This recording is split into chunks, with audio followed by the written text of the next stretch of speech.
చూసారా ఏడుస్తున్నాడు పాపం. రాజయ్య ఏడమ్మాకు, ప్లీజ్ ప్లీజ్ ఏడమ్మాకు. తనకి కుటుంబం గుర్తొచ్చింది, ఏడుస్తున్నాడు. ఏడమ్మాకు ప్లీజ్. అందరూ ఎక్కడున్నా కూడా ఏదైనా పని ఉన్నా కూడా చెప్పండి. ఏడుస్తున్నాడు తను, చెప్పుకోలేక దుఃఖం వచ్చేస్తుంది.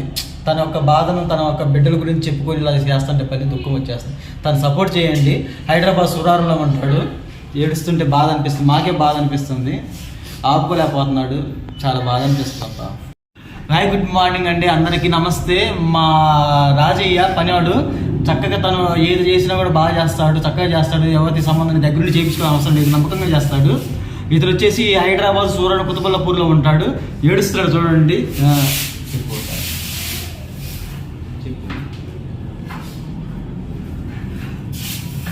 ఏడవద్దు ఏడుస్తున్నాడు చూడండి. బాధ అనిపిస్తుంది, నాకే బాధ అనిపిస్తుంది. ఎవరైనా ఇంట్లో పనున్నా కూడా ఏదైనా వస్తువులు ఇల్లు మార్చడానికి ఏదైనా ఉన్నా కూడా చెప్పండి, చేస్తాడు. Hi friends, good morning. మా రాజయ్య వచ్చేసి ఈరోజు మా రాజయ్యతో నేను ఉన్నాను.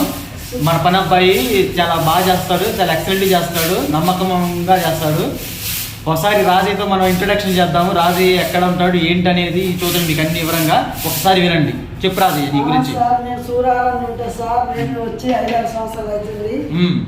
ఇదే పని చేస్తా, ఏ పని ఉన్నా పని చేస్తా, ఎక్కడైనా ఎవరు పిలిచినా వెళ్తా, ఏ పని చేయగలుగుతా. ఇంకోటి నేను వచ్చి కూడా మా బిడ్డలు చేస్తూ ఏ పని చేస్తా